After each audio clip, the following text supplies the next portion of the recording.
Have you asked yourself, why did Asari has the audacity to insult the Oba of Benin? Your Oba is an idiot.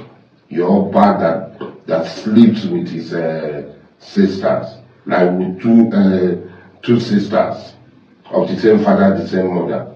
Your Oba that still carry out human sacrifice is the idiot of all time. Since they cannot hold you dogs, your Oba is the idiot of all time. Oh, yeah. You are breaking all bridges with the Bini people.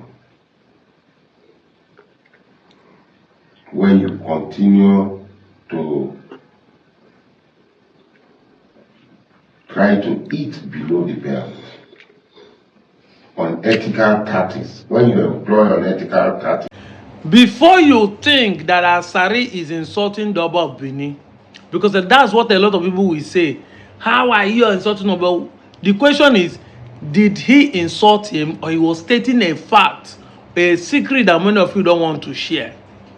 That is it. This video is not supposed to long. My intention of making this video is to let my Igbo brothers know that whatsoever has an advantage has a disadvantage.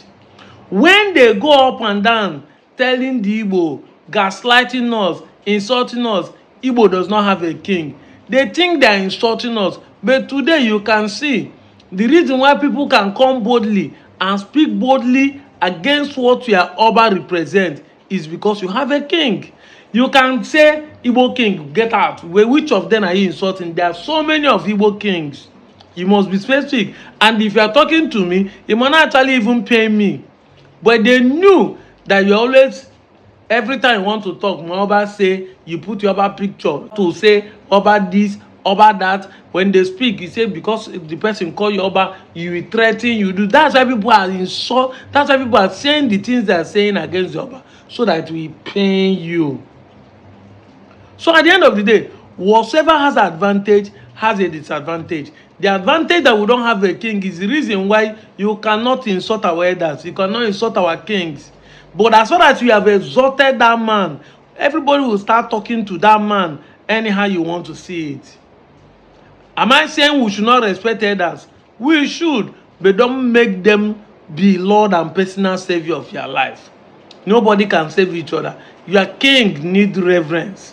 But at the same time, if your king is doing wrong, don't come and defend him. I've been making video for 2 good years. Nobody will ever insult any Igbo king. If you come and throw a tant and say God punish an Igbo king, which of them? Because in our life, Igbo enweze. So who are you insulting when there is no king? Am I trying to support Asari for insulting Oba Bini? No. This is what I've been telling Bini guys. The reason why people always insult your king is because we don't make anything without saying Oba say, Oba say, Oba say. So people feel like the Oba is who we are fighting for, Oba is who we are defending. And they know that the only way they can get to you is by insulting your Oba. Because if they call you a poor man, it is not an insult. You're already a poor person. But if they say your Oba is this, it will fail, it will pain you, which is not supposed to be.